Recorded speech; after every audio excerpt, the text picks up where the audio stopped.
Loading that up. Drop that down. Just check the main page. I could be rambling right now, live on the show, just for a change. Yes, I am.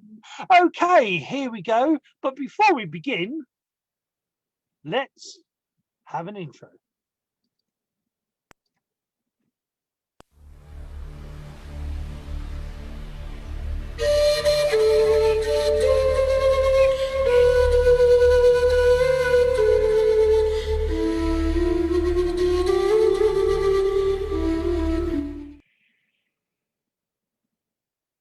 My name is Emily Harrison, founder and director of the Akashic Academy and mentor to other lightworkers in the realm of the Akashic Records. I gotta give a shout out today to Sifu Boggy, my personal Sifu. I wanna invite you to open your mind to the way, the conscious way, the way of conscious mindfulness.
Welcome to the show.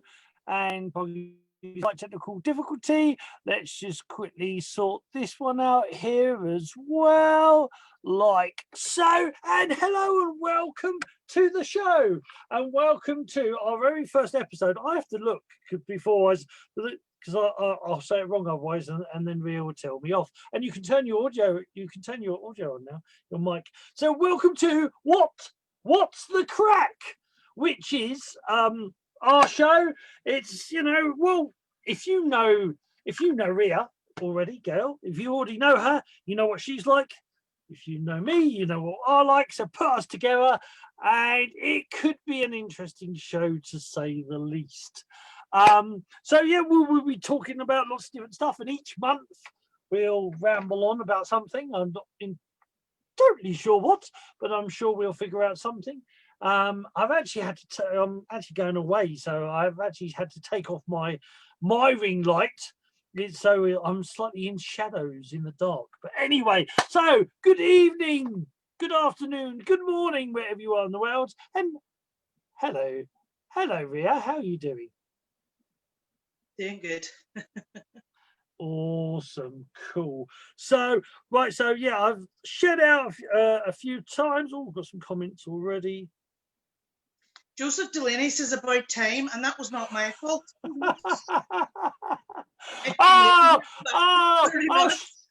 Shut your poop hole. I love you, Doc. He's on tomorrow, by the way, actually. Doc is on tomorrow at, yes, 8 o'clock, of course, 8 o'clock. 8's the magic number, apparently. 8 o'clock tomorrow with me and Dr. Delaney. But look, not enough about that fellow. Let's talk about us. Lynn, hello Lynn, how you doing? Robin Nicole, how are you? Hope you're well. I hope this isn't going to be diarrhea. That's him getting me back for calling him Doc Delaney, Dolly Double D, and calling him Complainy Delaney. And so yeah, he got a good one there. He calls me diarrhea. Diarrhea. He was saying again. So right, so cool. Anymore, I'll keep the phone handy to see if there's any comments coming up. So I mean, Well, so if you don't know who I am, where have you been? My name is Sifu Boggy. Sifu means guide, muse, somebody points you along the way. Boggy is my martial art name. It's my healing name. It's my spiritual name. It means the balancer between the chaos and the calmness. And for the last 38 years, I've been studying the Taoist arts. The Tao means the way, the path, the balance. And I've been studying things like Tai Chi, Qigong, Tita, Tui Na, Chinese massage, reflexology, acupressure, 5-element healing, 5-element cooking, and many, many other things. And the whole goal for me is to help people with chronic pain, anxiety, and stress, and also energy workers, healers, masseuse, other healers themselves, to supercharge themselves and to ensure they never burn out and to relieve that stress, pain, and anxiety. That's what I do. Who the heck are you, Rhea? Well, I don't have quite the intro that you have now. It doesn't take us long either. I'm just not yet. Give us a couple of months. We'll have you breathe. We'll have you do a 45-minute discussion, and there'll only be 5 minutes of the show then, so that'd be awesome. But anyway, go on. Who am I? Who am I? That's about. You didn't tell me you were going to ask that. Intro to me. Oh, I don't know, Boggy. I'm T-Talk. I'm your virtual assistant, and that'll do. Oh, all right. Let's go another way. Let's go another way. So, how did you meet me? How did I meet you? Oh my God! We all roads run back to Shanine. Start off with Shanine, so Shanine and me had met, even though we're from the same town, but we'd met online. And I was following her and everything she did. And then one day she popped up with this boy who was as hyper as me. And it was like popping about an interview. And I was like, who's that boy? Jeez. You don't often get people who can talk and be as hyper enough as much as me. So I then, Janine started Qigong. And I had been having my internal disagreements about meditation for a long time, because meditation for someone who's like ADHD or whatever is difficult to sit still. So then I remember one of the first light bulbs I got about Qigong was that it's being in meditation, but your body's allowed to move, you know. And I know now that your body's allowed to move no matter what meditation you're in, but back then I was like, sit still and So yeah.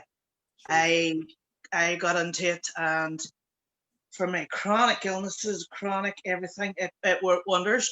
And to this I don't stick at a lot of things, but to this very day, I Qigong all throughout the day. And I have my usual daily set, which has taken away my joint pain, gone. And it's almost like, so I keep doing the exercises to make sure it doesn't come back, because I had a few times where I was like, oh, I have no pain. And you forget very, very quickly and you stop doing your Qigong. And then you come back and go, it's back. Well, that's the point. Qigong isn't a golden one and done. Yeah. You don't do it once, and it's something that you're going to do, to a lesser or greater degree for the rest of your life, just like brushing your teeth and everything else. And that's what takes away that pain, but then it builds up into so much more as well. Let's have a quick bit of the comments. So we've had Lynn, another one of my students, Lynn said, she's an emerald gem. Indeed she is. It is indeed. Stuck on the side of the aisles, who popped into our Qigong class and blew everything up. Yes.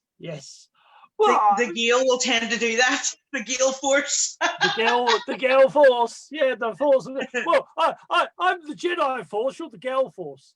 So and actually, because you were saying about like somebody who talks as much as you, and it's like there's an old saying I love, and I think we're as bad as each other on this one, or is that some people can talk. Some people can talk the hind legs off a donkey. Only Gail and Boggy can then persuade the donkey to go for a walk afterwards.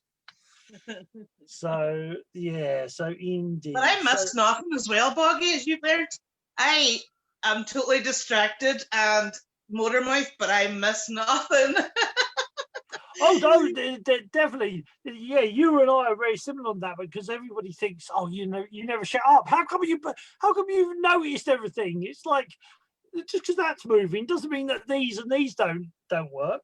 And that thing on meditate, you know, meditation simply means focus on one thing and forget everything else. That's what meditation actually is. So anything can become a meditation, whether you're sewing, writing, you know, anything can become a meditation. Qigong is meditation and some. Though, but we even like said meditation. This fallacy of not moving is a Zen thing. It's very Zen to be very upright and still and moving. But anybody sees me, you know, I don't keep still for more than a minute unless I'm doing Zhang. And there's like a Chi Tech, the other Chi, Eva's seen me do an hour and a half. No, yeah, almost like an hour and a half demonstration we did, and then at the end, oh, me standing still, and then I said, "Oh, I forgot to do this," so I did it all over again. I did another hour.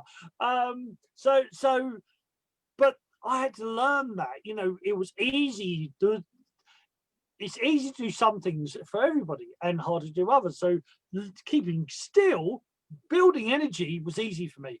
Keep learning to be still on the outside and moving in the center. That took some more practice. But anyway, that's something that I love now that I'm able to do, and it is like, you know, we have our yin qigong and our yang, where it's like you're moving on the outside, you're still on the inside. You just said it. And when we do the ones where we're staying still, it's movement on the inside. And I really have got to that actually this weekend, even on Friday. I was doing a ceremony where I was still. When most people are moving about through all this, and I did not expect this from me, I sat completely still. But the reason being, well, I was actually, my body was doing this by itself. I wasn't stopping it. I wasn't trying to get it go. Don't know if it was visible from the outside, but there was so much information coming in and so much going on that that's why my body was completely still on the outside. And the facilitator of the ceremony, he's a great friend of mine, it was a Kambo ceremony, couldn't stop giggling because he's going, that's not how people deal with this. People be, especially their first time, especially getting like 5 points of the Kambo and the happy at the start. He asked me to intuitively choose one, and I was laughing at him going, you know, when you're asking me to intuitively choose things, I'm going to choose the strongest and the, you know, and I did each time. And he's laughing, he's what I'm saying nothing. But I wanted 5 points because it's one for every year that I'm clean and sober, which is today. Which I was going to bring up next. I was going to bring happy birthday, 5 years clean and sober. So, yeah. And what how's that journey been? I mean, none of you guys knew the 5-year-old or 5 years old me, but I mean, difference in night and day. You know, even to have relationships with people and my family and stuff. Now it was almost like, for many years, it was like I was trapped inside like 6 foot of cotton wool. So it was like I was not there. No one could get in to communicate with me. I couldn't communicate out. I couldn't string 2 thoughts together. And, you know, that sounds all comfy, cotton wool, but it's not, obviously, because you're trapped in there. And to come out of that then is when the cotton wool is removed, and it's like, well, that's, for me, the attempts at getting clean and sober was like, the cotton wool was removed, the lights on the world, everything was turned up huge, and you're just like, don't breathe near me, don't speak. It was difficult now. I swear to God, it's like someone just taking everything away and putting you out into the brand new world, you know. And I thank God for the people who were there to support me. You couldn't have done it without the people. Without even people to just go, because you're going, this world, these people, these feelings. And without even people to just go, that's okay. That's how it's supposed to be. That's normal. You're doing okay.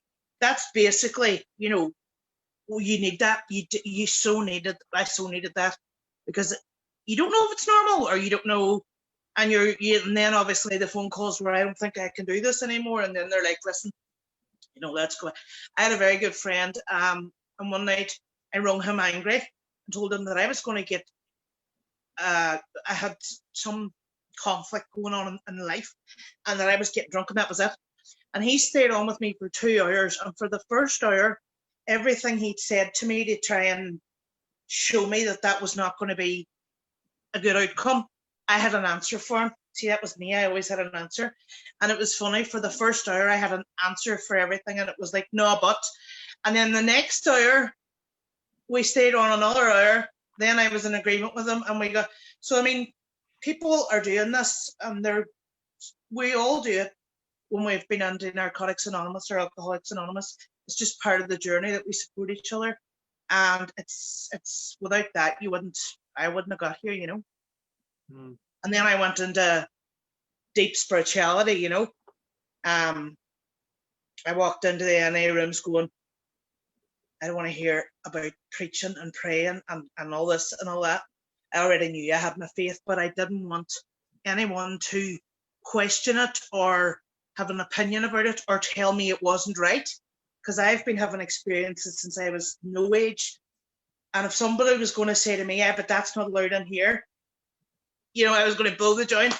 So, yeah, I kept it quiet until I discovered that it's a God of your own understanding. It's your own higher power. And people used to say, someone chose Liverpool for theirs, the team. You know, it's like nobody's business what you choose. Mm. So that was very liberating for me, because when I was seeking, and when I was in pain years before that, I was going in and out of religious institutions, places, looking for what I already had been experiencing, looking for something that matched that, you know, looking for where's the place and the people and the community I should be with, because this is what I believe, and couldn't find it anywhere, obviously, because you were going into the Catholic Church and they were going no to this and no to that, and then, you know, so yeah, that was the first, like, yes, this is cool. I can be and do what I want. The man sitting beside me can be a Roman Catholic. The man sitting beside that can be whatever, and we're all here for the one thing, you know. It's to get clean and sober and to help each other maintain clean and sober, you know. And yeah, that's an interesting thing, or you know, I find it a very intriguing thing that, you know, you know, in life you go through certain trials and tribulations, and you know, you come together, and you know, it doesn't matter what, you know, and it shouldn't matter. It should never matter what faith you are. It should never matter what you follow, what you believe. To be, you know, be with people, and I know people want to, oh, you know, be with like-minded people, but some, you know, if an easier easier way to explain it is that if you only have potatoes in your soup, it's not going to be a great soup. But if you mix other things in your soup, it's going to be better. So the whole idea in life is that if you only ever actually mix with people who believe everything you believe, you're never actually going to grow. You're never going to expand. And that's why I love, I mean, you know, with what I've studied, you know, my teachers, what originally I was like in close protection, and they said, you know, you've got to learn all the different religions, because there are certain places in the world where the religion is the main, that will be the main characteristic of that place, that you'll go there and it's the religion that is the main character. So understanding that religion, you'll understand the attitude of the people, you'll understand certain things, you'll understand certain why they don't like somebody to somebody else. So that's why I originally studied theology, and that was part of my training. And it's this, but it became so much more. Oh, your phone's vibrating.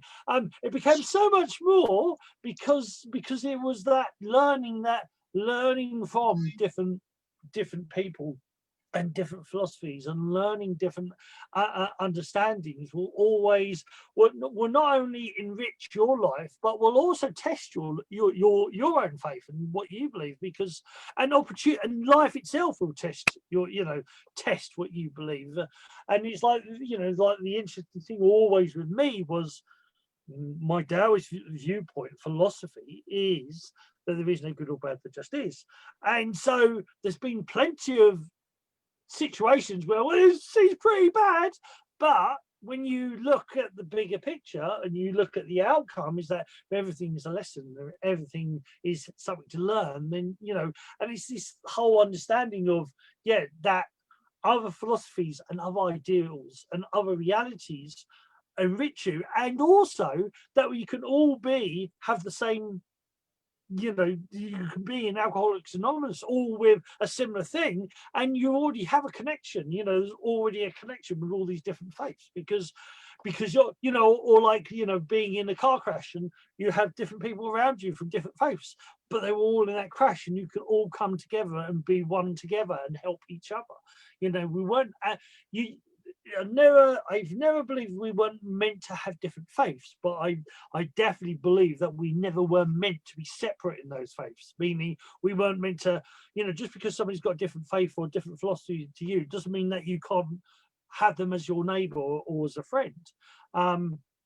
It's just understanding that it's allowing yourself to accept that they have they think that one thing, you think the other, and finding ways to join those together, finding the similarities rather than the oppositions, if that makes sense. Definitely. And I know that I'm not much of an astrologer, but people laugh when they are astrologers when they hear I'm Libra, because I am always about looking at all sides, the peacemaker, trying to bring, when there's conflict or whatever. And that's why I love Taoism, because I love the grey parts, the black and the white, and the people who are for black and white. And I mean, I come from Northern Ireland, so maybe that's why I am the way I am, because in my mind there's always a middle ground, there's always something in common, to pull people together. And you're laughing because that Joe Delaney boy is probably up to badness again. Yeah. He never behaved. He's supposed to be a PhD.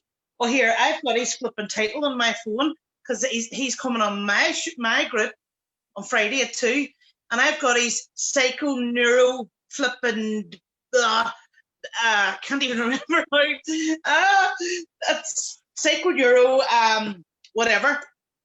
He'll probably write it on there now, but I wrote that down a long time ago, because I'm a scientist, and I'm always going to be a scientist, and anything kind of biomedical or whatever I want to be part of. So I wrote it down, and then I thought to myself, he just made that up for himself.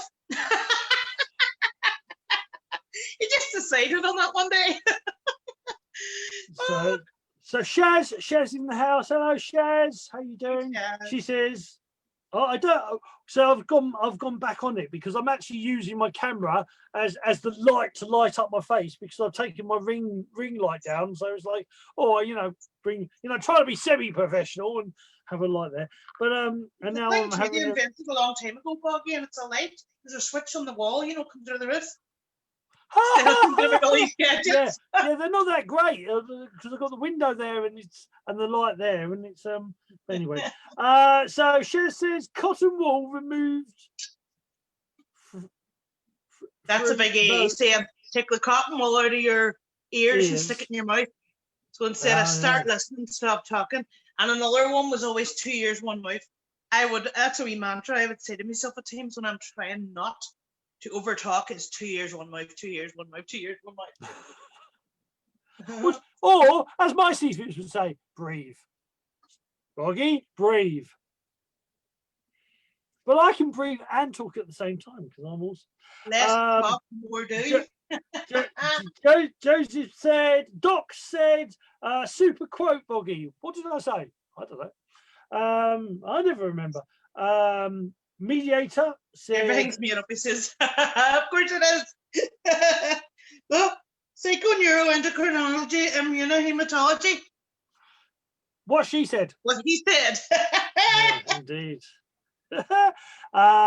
Cher said, all faiths, as far as I've seen, are fundamentally the same in principle. Yeah, and I wouldn't disagree with that, Shaz. The 13 years of studying theology, yeah, when you go to the core, they're all about oneness. When you go to the core, and they all say, that everything is oneness, everything is source in one way or another. And I had a very interesting conversation with a rabbi about all of that, and because he actually knew the Old Testament very well as Judaism, and yeah, and actually going through the English translation to the actual Hebrew translations and the information. But yeah, when you look at it all, it's all about it all. When you get to the stage where it's love and acceptance is your Tao, it's like, okay, yeah, live and let love has always been mine. Yeah. Be nice. Best you can. Be nice. I've got another Tao as well, but live and let love will do for now. Oh, here we go. Oh dear, what have we started? Oh, we may not go there on the first interview. On the first show, we may not go on to that. I'm not saying I'll go with the flow. I don't care. But maybe everything's made up. Indeed, everything I say is made up. Hey, what do I know? Yeah, I'm not going to say that you're word. Talking about that, I'm going to talk about my new group. Because you'll be there all day. You talk about your new group then. Yeah, I've been encouraged to for a long time. I was doing Shanine's groups when we had all come together, and it was like she was encouraging everybody to find their Tao basically and go and share it with the world and start a group and all the rest of it. I was terrified. I mean, I've been terrified all my life by so many things. It's just like, no way. So it actually turned out that I decided I would create the group, stick the photo on it. I had already had the idea for it. And it happened to be on the 23rd of March, I discovered looking back. So that must have been right under lockdown. But I done that, took panic attacks afterwards, added Shanine and Sophia, the other friend. And I'm like, they're like, yay, you've done it. And I'm all, no, that's as far as I'm going. It's there, the photo, it's all sorted. Just whenever, And I mean, in and around this last week, around 11:11 or whatever, I've been getting downloads and light bulbs every single day in dream time. And that happened to go to state. I've been getting the actual words, and I write them down when I wake up.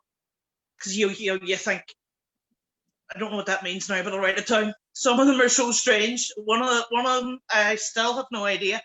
But my philosophy for the past few months has been, when you're offered something or whatever, when anything comes to you from people or whatever, just say yes and go for it. Mm-hmm. And I have a severe panic disorder, but so I used to think if I could do it without all the panic attacks and stuff, then I'll do it.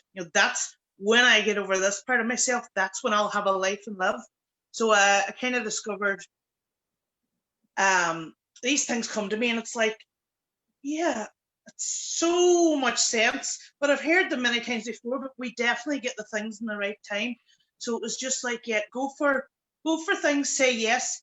But schedule in time to have your panic attacks, And actually, that doesn't fully work, because with trying to go outside and do stuff, I schedule in plenty of time. But the moment you're ready to walk out the door, you're sure to sweat pumping out of you, and So I'm learning wee ways and means. Like if you have a fresh change of clothes almost downstairs, you can almost have your panic attack. So that's what I've been doing. I was kind of feel the fear and do it anyway. So then I thought about my group, and I thought, here, let's just batter on. So I invited everyone into it, and it's not an interview show like this. It's not even interviews, I wouldn't call them, but it's a closed group, and that's for the people in the group to be able to. So lots of people would love to come on interviews like this, but like me, don't want to be out in public, and they don't want to all that stuff. So And it's not just for people like that. It's for people like you and Doc as well to be on chatting. I was going to say, I haven't been invited.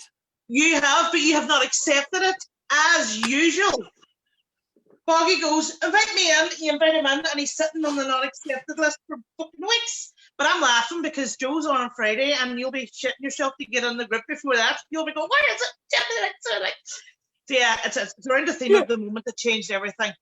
Because there have been several moments like that in my life where it's just been like swiveling 90 degrees, and it's like, oh. So like they don't have to be, it's a balance. Can be very positive way, all a balance. So we'll be looking for a balance whenever and the thing about it is that everybody has got loads of these. Like one of mine being 5 years ago today, when I finally went, I've had enough. And yes, so we'll be bringing on, and Joe might be the first. I think he may be the first this Friday, and it's called Fucked If I Know with Dr. Joe. Oh, what a cracker! What a cracker of a title. I was what do I want to say? Yeah, right. I know the answer to this one. You know the answer to this one, but I'm going to ask it because some people may think not. Okay, so do you think you sort of said like the whole point of your 5-year clean and sober is you got up to that point, you said that's it, I've had enough, it's time to change. Do you think that that's how it, is it how it works? Can you make somebody change, or do they, whatever that change is, whether we're talking about alcohol or whatever it is change something you have to, can you be forced into it, or do you have to say, right, now's the time? Personal, I think we all have different pain thresholds, and with the moment that changed everything, with the cutting out, stopping the negative stuff, I think it's when you've had enough pain, and that's a very personal thing. And some of us have a pain threshold that's huge, that we will suffer. Everyone around us is suffering, but personally, that we will suffer. No, if we change for someone else, it doesn't last very long, does it? No. But I have a very high pain threshold, so I would tend to hang on for dear life. And I mean, I got this information on Friday. It was almost like letting go. It was all around letting go, because when I went to set my intention for the ceremony, it was about getting physically well with chronic illnesses and stuff, and show me the answers why, kind of thing. And the answers came, and so it's almost like it's better the devil you know. I can, even physical pain, I can endure massive amounts of physical pain, and it's almost like that's what I know, and I've known that for 20 years. So trying to go somewhere else where it actually may be the end of that, it's the unknown, and that's too scary. Because I know I'm a what do they say, flight or fight, or fight, and in the middle's freeze, and that's always where I am. I'm in the freeze point. But anyone who's read The Body Keeps the Score, Bessel van der Kolk, anyone with PTSD, CPTSD, complex PTSD, that's our bodies have been put into fright mode by trauma, and it doesn't have to be another trauma that can put you back into that. It can be a daily anything at all. That your body, because I truly believe your body has its own consciousness. Because I listen to my body now as if it's a separate being almost, but the same, because I've had to, because I'm trying to get well. And it's our bodies, like a wee child, can get totally frightened and terrified.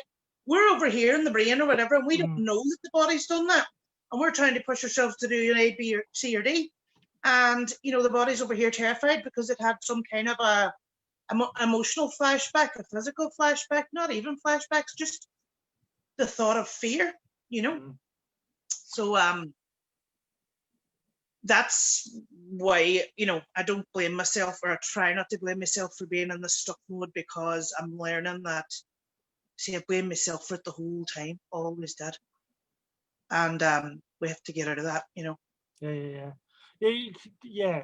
Oh, well, there's a couple of things there, but the whole thing of blame. We're in a society that like doing that, though. You know, I've got to say, we're in a society that likes to blame others, and therefore, when you blame others, that automatically, therefore, you start to blame yourself, and you tell yourself off, and you have all, you know, like, you know, the whole thing of, you know, don't talk to yourself, you know, because people think you're mad.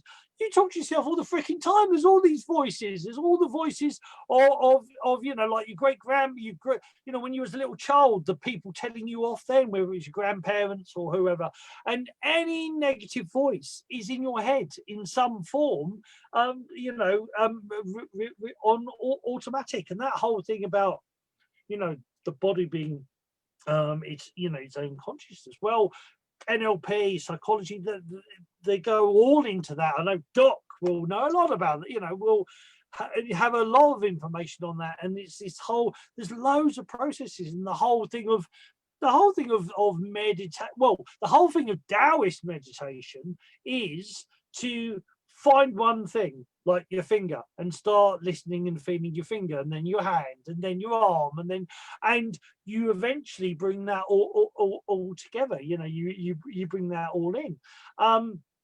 And, you know, and the deeper aspects of what I do in the Qigong and the Taoist stuff is that, you know, is that, you know, your goal is to eventually get to a point where you're listening to your heart. You know, you're listening to your kidneys, slightly better than the heart in some ways. Listening to the kidneys, so you're feeling its function, what it's doing. Is it tired? Is it, you know, is there issues there? But you can also feel, all in the Eastern philosophy, all organs contain emotions. They store certain emotions. So the certain emotions, then you release the emotions. And then within, deep into Taoism and into Dragon Dog Shaman, is that every cell in your body is obviously millions of atoms, and each one of those atoms is millions of conscious energy, is consciousness.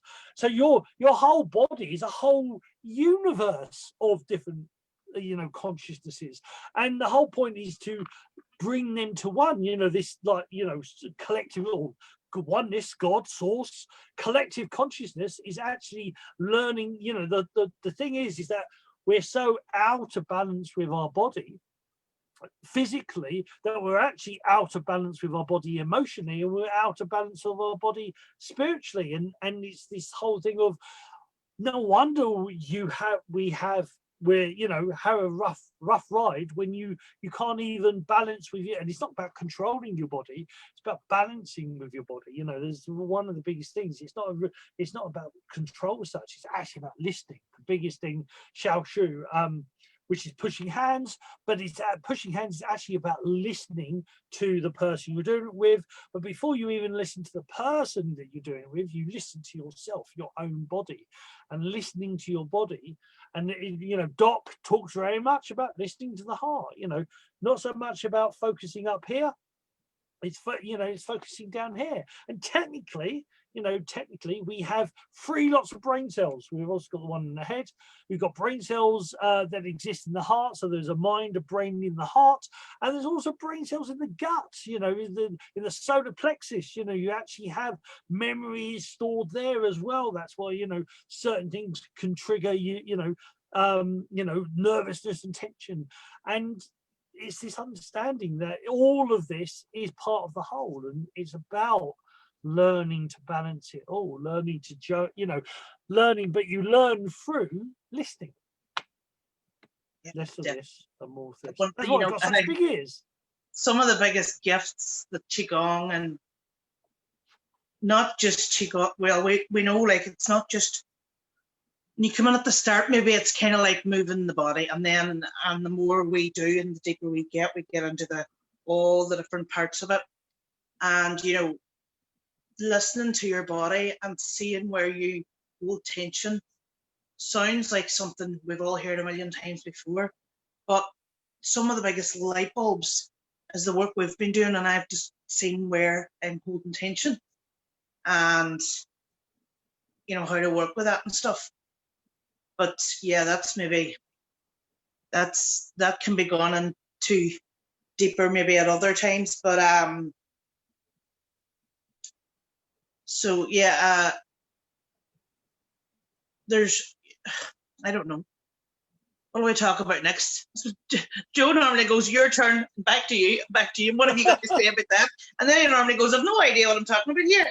So I'm kind of like, give me another prompt. I make it up as I go along. So, well, let's have a little think. Yeah, so right, so yeah, so the whole thing, you know, the mind and emotions and battling through. I mean, you know, you know, when you look back at your past, what do you see? Do you see? Well, what do you see? I used to freeze even at that thought or question and be like, no. And we do these meditations with people, and they would say, look back and remember when you were a child and think about one of the best free memories or whatever. But I had frozen all that stuff. Well, I'd literally, like, one of them things my daughter watches, like, sprayed it all with ice and like froze it all there and was like, don't go there. Because you're so afraid of any trauma, you froze it, but you forgot. We haven't forgot. Just your cookies have been deleted, I fully believe. You froze all the good stuff in there with all the painful stuff because it was so terrifying. And I mean, well, the biggest change for me, really, one of the biggest changes is when I was terrified. I have seen umpteen, like, you name it, I have seen it, and I've seen several of them, psychologists, all that kind of stuff, addiction specialists, and they're like, right, we can only go so far. There's, you know, there's specialized trauma therapy that you need to, that's what you need next. And I used to be like, no, I know, I'm not doing it. Don't, you know, I'm terrified. Don't even go there. And that was like, it was like the stone, I think of the stones at Stonehenge were like around me like a circle. Because I was like, this wee 3-foot circle space is enough for me, because anything out there is too scary. And I dosed myself with enough painkillers and stuff when I was an addict to not have to feel anything, because it was just too massively raw. So when I eventually did say, right, okay, the change and the relief and the, like, it's been unbelievable, because I've fought it for 20 odd years. I fought it, couldn't do it, too afraid. And it's so true that the fear of the thing is way more scary than actually when you start to do the thing. When I started to do the thing, I was right, I'm doing this, but this and this and this, I need to have some, you know, need to have a bit of a safety blanket around me, because I did do kind of therapy like that before. So a woman once a week, bye, and you didn't see her the next week, and you 2 wee kids to bring up, and you were in a relationship, you know, you were trying to, and I used to keep saying to her, I've got no safety net. I can't delve into this stuff with you for 55 minutes and leave. Yeah, I can't do it. And that wasn't her fault, because she was doing her job. There were no other services around. So when I started, I was actually quite lucky with COVID, because the woman I was an 18-month waiting list kind of went by in a few months, because she rung up and said, no one really wants phone call appointments, so you're next on the list. Do you want them? It's all we can offer in COVID. And I was like, oh, thank you, God. Because I know as well, when I start to go and see counsellors, it's all very grand at the start. And because I have the fears of going outside, once you start to get to the nitty gritty, that's when I would be like, not going today. No, I can't go. And then actually trying to get yourself out the road to do something which is so difficult is made 1,000 times worse when you know what you're going into. So me and you then started to do, we didn't set out that we were started to do work, but we were chatting and stuff, and then then I had said to you, after these appointments, because my body goes into fright mode, I end up very sore and very exhausted. And it's like, there's nothing else going on because of COVID. This is like my life's work at the moment. The days after, trying to recover, the days then, you know, because it's once a week, coming up to it and all. So we sat down and you said, right, here we go. And we worked out I called it a Qigong prescription and you didn't like that. But in my head, because I'm always fucking medical tablets, everything, in my head, it was like a prescription. So leading up to the appointment, I had certain things to do. Hey? It's not I didn't like it. It's in natural fact, the barefoot doctors actually gave prescriptions of Qigong. They would say this. Well, I called it my Qigong prescription. Yeah, so I had these things to do. Yeah, it's that what I don't like, medical Qigong. It's because all Qigong's medical, it's all healing, it's all spiritual, it's all martial arts. It's not just it's the medical Qigong thing. But anyway, that's a boggy thing. So anyway, carry on. Yeah, so just having a wee quick break there. So yeah, I have been around you Qigong enough to know enough Qigong to understand that there's, you know, the physical, the mental, emotional. So, and I'm a why person always. You're going, right, this one here, right, and then this one, and then this one. And I'm like, wait, I need to know. I only need told once about the way of something, because I'm data driven and that goes into my head. And then I can always talk about it and understand it. So you're like, well, this for this and that 5 element thing, you know, we've learned that as such as this thing, but this is exactly why we're doing it now. So we're basically preparing the body. The mind prepares itself, but we're preparing the body for like the almost mini shock that's going to be this therapy. And not even that I started that therapy and went straight into the difficult stuff. I did not. And that's what's so good about that therapy. You can talk about that fucking screw there up in that ceiling or something that's annoying you for an hour. They don't, you know. So, and then afterwards, because the body's in fright mode, we had our other Qigongs to do. And I was like, well, why this one? Why that one? Why in that order? What's this here? Why are we doing? So when I got the ways and scribble, I didn't even have to scribble them down. I'm like, right, that now that I have the way, I will do it. You know, because when you don't know why you're doing something, it's not, in my opinion, I know it's not. So yeah, that was really good. But it was really good because instead of the body going into fright mode, these like toxic emotions that were getting stirred up and like a big bowl of spaghetti were able to come out, and almost like, you know, my body was in detox mode, but it was like a switch was flicked. And then because I do everything with me goes on in the dream world, I started then in the dream world to face the things, to look at them, to be lucid at times, but also I didn't need to be, to face certain people. I wasn't lucid. I wasn't doing it in lucidity when it started.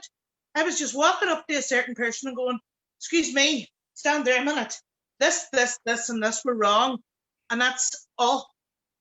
I'm not here to, you know, because they were like, what do you, and I'm like, I'm just wanting to say this. This is me dreaming, like, because I'm moving on, leaving it past, and I just hand it all back to you there now. And at the very least, you know, depending on who was chatting to in the dream, it was highly inappropriate. And there you go, because I'm moving on and letting go all this shit to start living my life in a way. And I would have been on to you the next day going, I dreamed about the thing.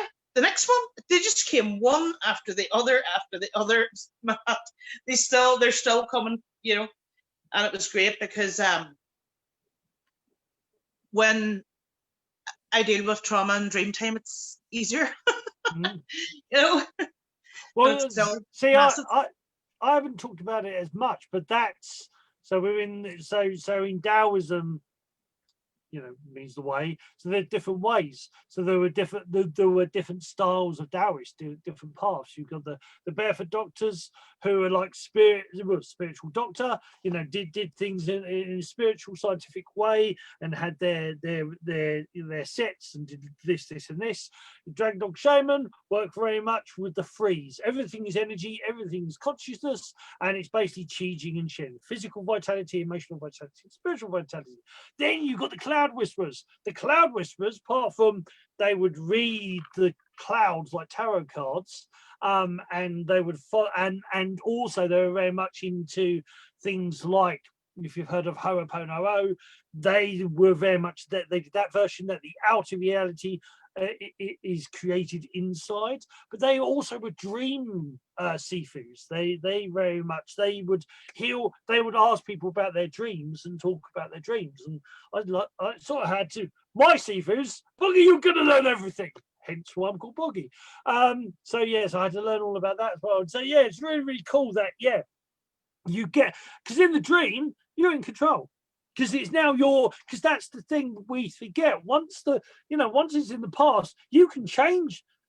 You're your own time lord. You can change the history that you remember, because it's now yours in your mind, and that history that you're living is the thing you're living by. You're being governed and ruled by the history in your mind, which could not be the real history anyway, but it's the history you remember. But you can change that. You can alter that. And that's the whole thing. It's bigger than that too, though, Boggy. It's, some people who don't have kind of esoteric experiences and stuff would think that's me in my mind and I'm dealing with trauma. But when I have changed my perception then when I meet a person, but I can see a shift in them when the dream work has happened. Savannah, I'm on live in an interview, darling. It's Keely. I'm still on live in an interview, Keely. Keely, I'm live, actually, proper live, not just Boggy. Me and you are so often on these calls and Zooms that my kids get the dog out, that my kids just come in now, you know yourself, and join in with it. But what it's like when I'm on an interview live, it's like, even Savannah's just like, hey, that's okay, and sits down and gets into the conversation because we're always on Zooms. I said I must make wee signs for the door that it's like proper interview going on. Yeah, me and Boggy, proper interview. When they hear your voice, they're just like, oh, she's on to him every day chatting. We'll just come in, and Savannah usually joins in and starts talking about DC superheroes and friggin', what do we call them, other ones? Marvel. Yeah, me, Marvel, and yeah, we've had chats about that, Marvel and DC, but it's all very good. But yeah, it's and well, there's this weird thing, or at least in NLP, there was NLP studies and psychology that whether it's a dream, don't forget that meditating, visualization meditating is lucid wakefulness. Lucid dreaming is obviously your sleep, and you activate that dream, or you realize that you're in that dream and you can react in that dream. But daydreams are dreams. Daydreams, so you can make the daydream lucid, and you can do the same thing you do in a dream. So for those who say, oh, I don't lucid dream, then daydream. We were allowed to do. The biggest thing I always say is that the things that we did as a kid, we were never meant to give up. It's adults that are silly. Adults said to kids, stop doing that. Oh, don't talk to yourself. Oh, that's silly. Don't daydream all the time. That's silly. Don't play. Don't doodle in your book. That's silly. And they took away all your coping mechanisms that you had as a kid. All the ones that you naturally had, they took away. And that's why we have that's why we, to a degree, for me, I feel that's why a lot of people get into addictions. That's why they have so many problems, because all the coping mechanisms we had as a kid, they got taken away from us because we were told they are childish and they are silly, but they're actually like advanced learning techniques. I used to do spider diagrams as a kid. Draw a circle, quite naturally. Draw a circle, topic in the center, lines off the side. So water, goes in the cup. There is the sea. Freeze it becomes ice skating. And so on and so forth. That's how my brain works too. And I think that's so important. And me and you still use that. Like I said, that. You're asking me about something, I said, let's do the spider. Look at this. Yeah. That's also the way that would be Libra, looking from all sides and looking from Oh man, that's conversations for another time too. But like, well, it is. I just wanted to quickly say, because what happened was when I was at school, I actually got detentions at school for doing that. You know, so I left school in 1986. And like, so before that, 4 years before that, I was getting detentions for doing that. I later found out it's actually, you know, it's one of the advanced learning techniques, spider diagrams. The other thing, you know, following with your finger, and you get told off for that as a kid. Well, actually, in advanced learning, to do speed reading, they actually say use your finger or pencil and use that as your guide, a guiding rod. Yeah, yeah. But they're learning that now, Bug, in the educational areas. They are learning, and there's so many children now being diagnosed with so many things, but autism and ADHD and sensory perception disorder and stuff. These may be called labels, but they are important. They're very important when you're children, because when you go to the school, like I was at, you know, when the kid changes over to big school, and you go in, for example, and say, this has been an issue, or, you know, well, what was said to me was, we need a letter with a diagnosis written on it, the pediatrician's signature, or we cannot provide we cannot even take that on as a thing. We can't provide services for it. And that's okay, because that's how it is for them, you know. So these things are very, very important to get discovered and found out. They're learning, and they're learning about kids. And I love it, because me and you've been the same, Boggy. We've always been outside the box thinkers and people, and even like be like a child but take responsibility as an adult. Lynn always reiterates that one. That is so true, because I mean, like, my 20-year-old would, she's so sensible, she's so quiet and shy, and she's like, me and the younger one can be like into all this, and she comes on like, mommy, that's enough now, you know? But at the end of the day, there's never a late bill paid in this house. There's the roof over the head. There's everything financial. So I do take responsibility like an adult, but a lot of time I don't want to when I'm in carrying on mode. You know, she's going, you're so noisy, and I'm going, it's okay. Yeah. My daughter Ketra, she's 18. And ever since she was about 9, she's always said, you know, I'm the sensible one in our relationship as mother and daughter. As daughter and father says, I'm the adult in this conversation, as I'm going. Yeah, I don't care. I don't care. But I forgot what I was going to say. Oh, well, no, there was this interesting thing. There was a medical case study, actually about, I think it came out 2005. That was quite controversial in the essence. Well, in the essence of when there was this, you know, they were saying there was more and more autistic spectrum being found and whatnot. There was a group of scientists that actually believe that this isn't a disability, this is evolution, that this is the brain, this is the new evolution as human, is that people are advancing with these so-called disabilities, actually allow them to take the next step forward or moving forward. Because one of the biggest things is that in the mainstream, we're saying, oh, these people with disabilities. In FT 500 and 100 index businesses, in agencies, alphabet agencies, they look for dyslexic, autistic, dyspraxic people because they think outside the box. They think in different ways. Like we would say, we're brought up, and there's these statements like "good girls don't," or "people with good manners don't," and you know, you can add, you know, all the things that they don't do, and we're brought up, and you don't do this, and you don't do that. So like, if you're and more families, it's more prevalent than others. Like, hold yourself, all these lists of things going on in your head that you should be and do, and it's all a pile of masks. And an autistic child will not wear a mask and go out in public and be like, I shouldn't say this, that, or the other. I love when I see kids who say what they think. And I see parents going to them, especially, you know, say around me or whatever, because I'm different and zany and I don't care. I mean, I believe, Boggy, they're talking about all these more kids are being born now. people like you and me were put in early with these outside the box and no mask ways, and we were kind of the forerunners.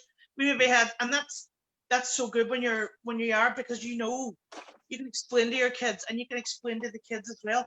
Embrace your authenticity. Your differences are what make you special, you know, all this kind of stuff. And like these masks that you wear with people, and I don't, and you see, like we've actually got it now where it's real masks, you know. Yeah. And I was worrying about these masks in school, because I was going, age 13 and up, they were going to wear them in school, and I don't know, maybe they're doing some or whatever, but I'm like, hold on a minute. There are some children with something's going on, and they are not going to be made wear masks. You know, they're not going to, and it's just exactly what the metaphor is. They don't wear masks. They tell you what you think. They tell you the truth. It's so funny. Me and you talk about it all the time, Boggy. It's such, they tell you everything literal. And when you tell them things, they will take the literalness out of it. And you will kind of go, where did you do that? And they'll go, well, you told me A, B, and C. And you look at what you said and you went, I did. Because we talk, you know. So I always say to you, Bobby, dealing with you, dealing with me, people who deal with me in real life will say, Boggy's an awkward git. And it's like, well, no, it's that my reading, I got when I was analysed. I wasn't actually analysed until I was 38. And it came up with dyslexia, with traits of dyspraxia, and a couple of traits, or they said, and just a slight touch of autism, just to balance it off, just to make it look. Yeah, and a little cherry on top of the cake was a little bit of autism. And my autism side is very much, when people say stuff, I see it. I see what they say, and so you say something, say. I can't think of anything quick enough, but like say, I had a chair, and the chair was in the corner, and I was in the other corner, and I couldn't get the chairs. You just got to walk over. Why didn't you walk over? Why didn't you do? And it's like, I couldn't, or I picked the chair up and it made a noise. I said, well, don't drag it then. Pick it up straight, straight up, because that's how my brain thinks. And I will. So when I hear people say, so in close protection, when I was in close protection, and people say, this, it's like, why did you do that? Why didn't you do this? Why didn't you do, why did you do it that way? And it's like, oh, you're so awkward. It's like, I'm not being awkward. It's how my brain works. It's very logic. It's very methodical. My brain works. Well, I say logic, it's boggy logic, because my logic seems not to always be everybody else's logic. But I know all about it. I know all about it. My God. Like, we had our wee group for when we, for doing the uploads and doing the shows and the cup of tea and stuff. And I was just to say, I remember Ava was almost like, she had to translate my stuff to you and translate you back to me. Because I said, like, those old jokes, priest or whatever walked into a bar. It's like an autistic and an ADHD person fucking walked into a bar. You and I trying to communicate is like, because I'll go all around the country and I'll go here and there, but the points are there, but I forget them. And I'm like, Billy Connolly, and you're just wanting to get the A, B, and C. And I'm going, I can't go to A, B, and C without going around the fucking Q squared and pi and so we've had fun getting to know how to communicate with each other without it taking 2 hours. Yeah, or killing each other. We're not near enough. We're not near enough, and we wouldn't go like that. But actually, funny enough, I would have had you killed, I think, Boggy, if I was near hand you. I've often said that. I would have Boggy killed if I was near hand him. But he's like, yeah, I said that. And then I tell him something important, knowing rightly that he's not listening. And then, like he did yesterday, do you know what I found out? And I can't believe it. And I'm going, yes, I told you. You only told me that the other day. No, I told you first of all months ago. and you didn't listen. You didn't hear it. But then when you don't think I'm listening, I actually am listening. That's the whole thing. Well, you see, that's the thing. because I've done both of that. I've done, you know, because that's the other thing. Like for me, with me, is that when I'm looking around, I'm listening. I may not be looking directly at that person, but I'm actually looking in my mind, looking at what you're saying. So I'm actually drawing in. So that's the other, because people say, "What, you know, you're not paying attention to the person." I said, "No, I am exactly, but they're in my ears. They're in my ears, and I'm looking around, so going, okay, that means." I had a party trick, Boggy. I had a party trick when I was in bars many years ago, when I was 18, 19, 20, 21. And it was brought in because of that. And I hadn't been diagnosed with ADHD then or anything, but it was like, you're not listening or whatever. So I remember there was this one guy, and he used to go to me, "Go and do the thing." I would have a conversation, right? And do you see the groups of people that were sitting on all the wee alcoves behind me? I was able to tell him what every single one of them were discussing. What, not even that, but like even the hidden meanings and the lines. And, you know, like, he's over there telling her about his job, but really it's like because he wants this, that, the other. But this is me having actually speaking it through, and it was almost like I had 40 pair of eyes and ears in the back of my head. And it was like, but I think that's a big thing as well, Boggy, with hyper focus and hyper awareness with PTSD. You know what's going on, because you have to know what's going on around you, especially around your back. So even though you're discussing, and me and you're the same always, we can't hear or understand what each other's saying unless we have video. Because it's like, I used to say to my kids, "Turn on the light so I can hear you," or "Hand me my glasses so I can hear you," and they would laugh. And I'm like, "No, because I have to read your lips." That's the way of bad hearing. But yeah. Well, I had to teach that to Ketra, because my daughter was a whisperer. She'll you know, everything under her breath, and he's like, "That's fine as long as I can see your lips." You know, and he's like, "Well, you're deaf." I said, "No, I'm not deaf. It's that I actually learned lip reading anyway, but you know, I read that person's lips, and that gives me the extra information. If I just hear the words, sometimes that's not enough. I need, you know, I need to hear what, you know, I need to hear, see, and feel. So I always say to Ketra, you know, look at me when you're talking. Look at not me. Look at me when I'm talking to you. Look at me when you're talking to me, so I can see you. So I can, because you murmur so much, I need to focus on your lips to actually pick everything up. But it's, remember we spoke about this the other day, it's the eyes as well, it's the expression, it's the micro expressions. And that's another thing with PTSD people. You read the micro expressions more than the words that are coming out of the mouth, which is why I had said to you, like, sometimes you can see someone and there's pain in the eyes, but they're talking when nice, and they're smiling away and they're talking. And that's where I think, where I would see bigger story is the eyes. You know, the eyes tell it. Eyes are my, you know, I always focus on the eyes very, very much so. And I've known people that, as you said, that what you said is that, you know, they could be smiling all up here, and I've seen the pain in the eyes. And you know, I've actually, you know, quietly, when people gone away, say, "What's wrong? What's wrong?" "I'm fine." "No, you're not." I can tell by your eyes, and you know, and then they get upset, or you know, the truth comes out.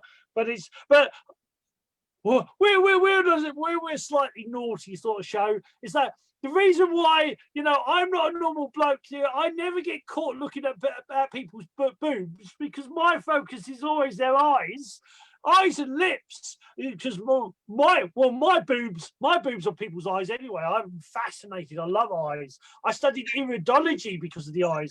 Even I said to you, you know that one, you know, because we're always online and people change their names, and I said, you know, if they'll give her the big chest, I don't know what size your chest would be. You were saying to me, I swear to God, it's not like you trying to be like, I don't know what, I wouldn't notice that.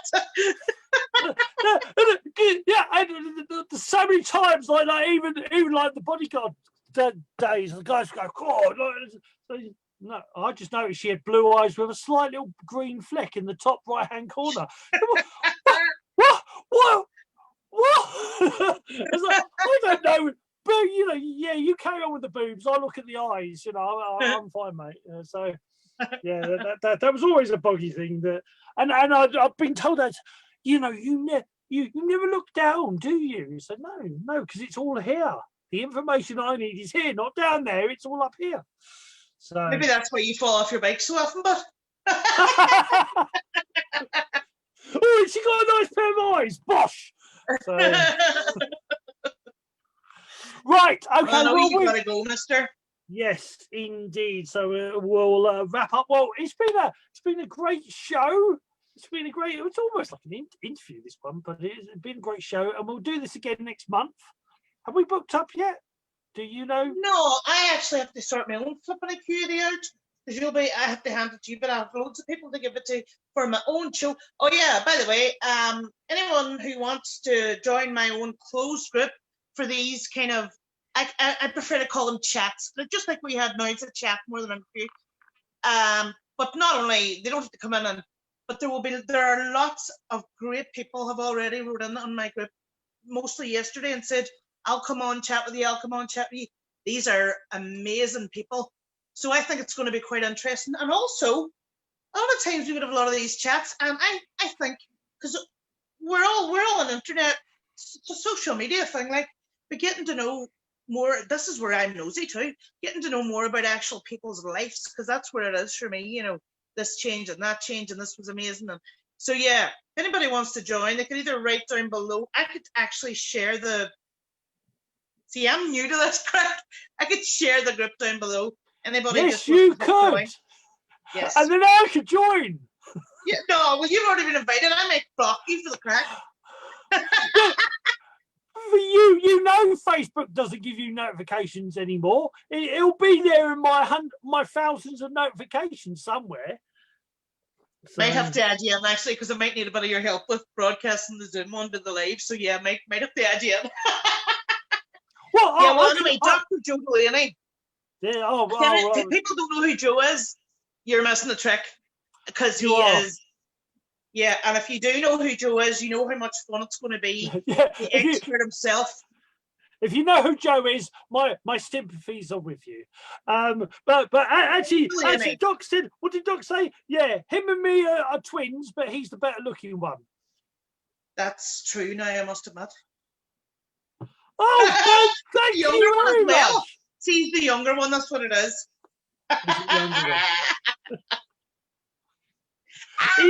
Indeed.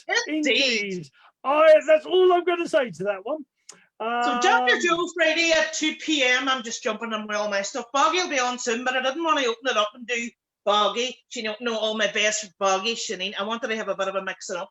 See if other people would step up and join. So we will have this man here on some stage, but not just at the start. We'll have this man on someday. I'll think about it. Might even do some three. Well, not say actually, hey, I would quite happily. I'll tell you now. If I'm more about them, I'll quite happily just do the background. You know, be in the background and do like the Chi Talk. Dancing or what? You could be. Dancing and doing Tai Chi and all that. Yeah, no, we'll have. You see, the reason why it is because there's less than 40 in the group, so I don't want to be going boom, boom, boom with the talks, because it's one a week at the moment, and like when you're 40 in a group, maybe 20 of them will want to talk. You know, that doesn't matter. It's enough said. Indeed. I'm just trying to catch up with all the comments. I will, as always, after the show at some point comment and like everybody's. Apart from Docs, I always ignore Docs. But near the day. That's normally what I'm doing, up to all the fucking badness down below and Shanine's asking people to marry me and all. Beautiful lady, will you marry me? You're very nice. Nobody asked me to marry him, I don't think. In the comments, sick. He told me if I did this show, you'd have a husband with an hour. No. Well, a cardboard cutout I can get you. No, I'm okay.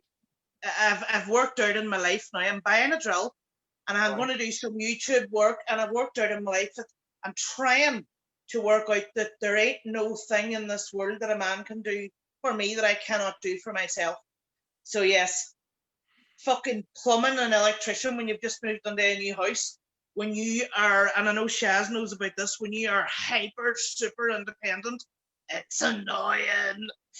So I'm like, I'm going to learn to do it all myself. There's a leak in my sink in there. A male plumber has already been out. I think he made it worse. So I think I'm going to go in and have a go myself. Anything you can do, I can do better. I can do anything better than you. Okay then. What she said. What she said, indeed. Yeah. Well, one way to kill the song. But anyway, guys. Okay, so we hope you loved the show. Or share it out to anybody. I mean, I think we will go deeper, definitely in the future. Oh, that nod. You know, I know it's going to be exciting stuff, guys. Oh yes, yeah. He says in a very But for now, tone. it's a goodbye from him, and it's a good night from me. Good night. Okay, so guys, hope you enjoyed this. Take care. Bye for now. See you later. Au revoir. Auf Wiedersehen. Toodaloo. And here's Konnichiwa. Yes. Ni hao. Ni hao, boy. Anyway, see you later, guys. Here's the intro for an outro. Not being an intro, being whatever. Just shut up. Okay, here. See you later. Please, goodbye from Rhea. Goodbye from me. Bye. Love you. Bye.